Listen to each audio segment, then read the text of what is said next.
Ain't taxation without representation. Ain't taxation without representation. Ain't taxation. So my name is Alir Zerka. I'm the Executive Director of DC Vote. On the count of three, 1, 2, 3. DC Vote's mission is to get full democracy for Washingtonians. So what that means is full voting representation in the Congress, in the House and the Senate, and full local control over local issues.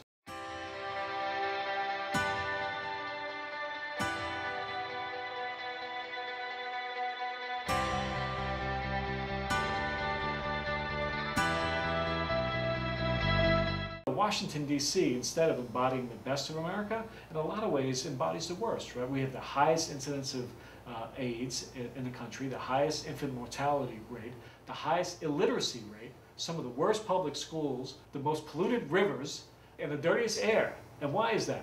It's because the district is a colony. It's treated like a colony, and like all colonies, it has an incredible amount of dysfunction, an incredible amount of problems, right?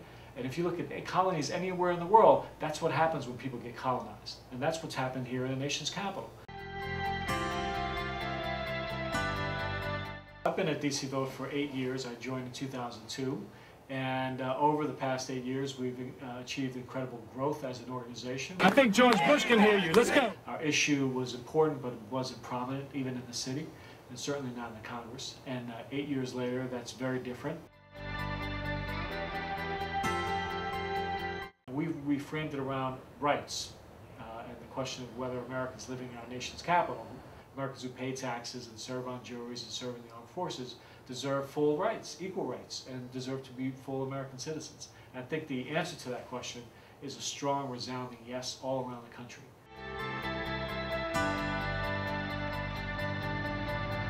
It's a failure of our public education system that we don't explain this to students as students are growing up.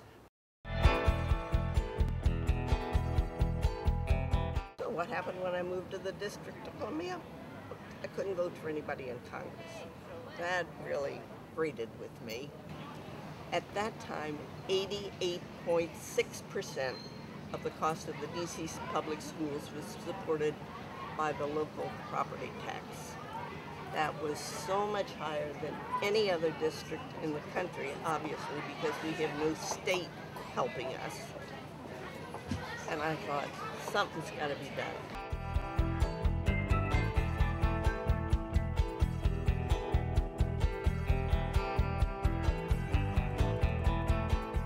So the idea back in 2003, when this was conceived, was to create a vote-neutral option for achieving just a small step, representation in the House and not full democracy.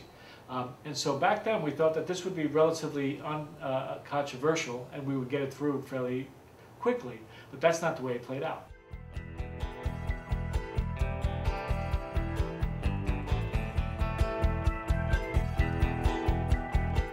There was a poison pill amendment offered, and it was a gun amendment offered by John Ensign. And it's called a poison pill because the idea is to put something in the bill that the proponents of the bill would find unacceptable. And so the goal was to derail the DC Voting Rights Act. We were convinced afterwards that we shouldn't worry about that the House would never pay us such an amendment, that it would be dropped in committee. And so this pay a state rule, and sure enough, there was that NRA amendment again. I was as committed as ever to voting rights, but there was no way that I personally could have supported no gun legislation in the District of Columbia. You know, I think it probably took us a couple days to respond, but we're angrier and more determined to resist the efforts to eliminate the city's gun laws. So part of our mission is to get democracy, but it's also to protect the city's democracy that it already has. And so we're gearing up now.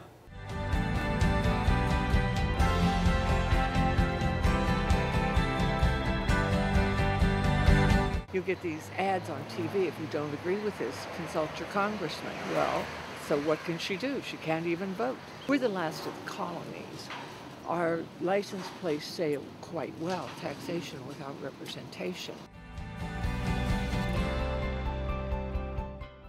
It's certain rights and things that, we just don't have because we're not, considered a state.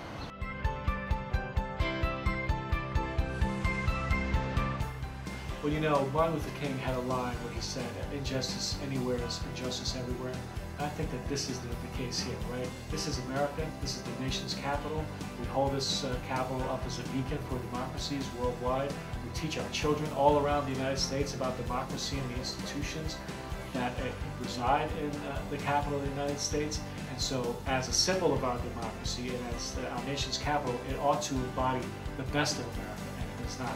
Do I think it'll ever happen? Yeah, it will someday. I mean, too, I don't know that it'll be in my lifetime. It'd be marvelous if it were, but it will someday.